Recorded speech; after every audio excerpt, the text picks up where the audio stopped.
안녕하세요. 의자맨TV 한의학 박사 이승훈입니다. 자, 오늘은 두통에 대해서 좀 말씀을 드리고자 합니다. 우리가 일상생활에서 겪을 수 있는 두통은 크게 두 가지로 분류할 수 있습니다. 우선 첫 번째는요, 우리가 보통 사람들이 나 머리가 아파, 나 편두통이야, 이렇게 표현하는 게 있습니다. 그죠? 그런데 실제로는 이때 우리가 평소에 말할 때 이 편두통은 실제로는 근긴장성 두통입니다. 그렇기 때문에 이 두통이 그렇게 자주 생기는 것도 아니고, 그 다음에 좀 쉬거나 진통제 같은 거를 먹으면 뭐 늦어도 하루 이틀 정도면 보통 낫게 되는 두통입니다. 그죠? 근데 우리가 사람들이 이거를 이제 원래는 근긴장성 두통인데 습관적으로 편두통이다 이렇게 부르는 두통이 있고요. 두 번째는요, 진짜 편두통이 있습니다. 그래서 우리가 이거를 사람들이 잘못 쓰는 편두통과 구분하기 위해서 진편두통이라 부르기도 합니다. 그런데 이 진편두통의 특징은 뭐냐 하면요, 두통이 올 때 다른 증상이 같이 생기는 겁니다.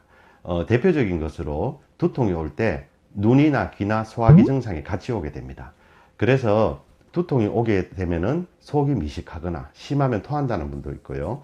그 다음에 눈앞이 까맣게 보이거나, 그 다음에 눈앞이 하얗게 보이거나, 아니면 눈이 반짝거리거나 이런 증상이 같이 생기는데 광시증이라 부르기도 하죠. 그죠?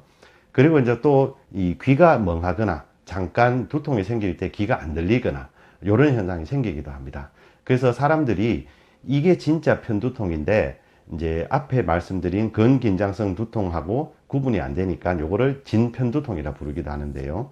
이 두통은요, 굉장히 심하게 옵니다. 그리고 평소에도 계속 두통이 있으면서 한 번씩 굉장히 심하게 오고 평소에도 계속 심하게 오는 분들도 아주 많습니다. 그래서 웬만한 두통약, 진통제로는 이게 가라앉지가 않기 때문에 심한 분들은 응급실에 실려간다, 하루 종일 방에 누워 있어야 된다, 이렇게 표현하는 분들도 많습니다. 따라서 이 두통이 심하다 보니까 사람들이 환자분들이 머리 사진을 MRI 같은 머리 사진을 찍기도 하죠. 그죠? 그런데 아무 이상이 없다고 답을 듣게 됩니다. 그죠? 그래서 이 진편두통은 두통을 치료할 때 반드시 소화와 관계된 것을 같이 치료해야 됩니다. 이게 왜 그러냐면요, 소화가 안 되는 분들은 우리가 보통 명치가 이렇게 딱딱하면서 답답하고 누르면 아프다 그러잖아요. 그죠? 즉 소화가 안 되면서 위장 간의 운동성이 떨어지기 때문에 이게 긴장을 하게 되거든요. 이때 복압이 올라가면서 이 팽창된 압이 머리 쪽으로 치솟으면서 두통이 같이 생기게 됩니다. 그래서 눈이나 귀나 이런 증상들이 같이 오게 되는 겁니다. 그런데 그러면 소화가 잘 되기 위해서 약국에서 소화제를 먹고 또 두통약인 진통제를 먹으면 낫지 않겠느냐고 생각을 하는데 그것과는 원리가 다릅니다. 우리가 보통 약국에서 이야기하는 소화제는 소화액을 넣어주는 거고요. 제가 말씀드린 소화가 잘 된다는 개념은 위장간 운동이 잘 되어서 근긴장성이 떨어지게 해야 되는 겁니다. 그래야지 복압이 떨어지겠죠. 그죠?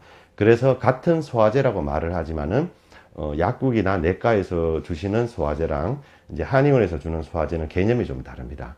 그래서 이런 경우에는, 소화와 두통을 같이 치료해야 나을 수 있습니다. 근데 실제로 이러한 진편두통이 있는 분들이 우리 주위에 적지 않아 많습니다. 그리고 굉장히 고생을 많이 하시게 되고요. 그 다음에 이게 사실은 두통이라는 게 이 두통은 계속 있기 때문에 생활의 질을 굉장히 떨어뜨리게 됩니다. 그래서 이런 부분을 잘하는 한의원에 가시면 잘 치료가 되시니까요. 참고하시면 좋겠습니다. 감사합니다.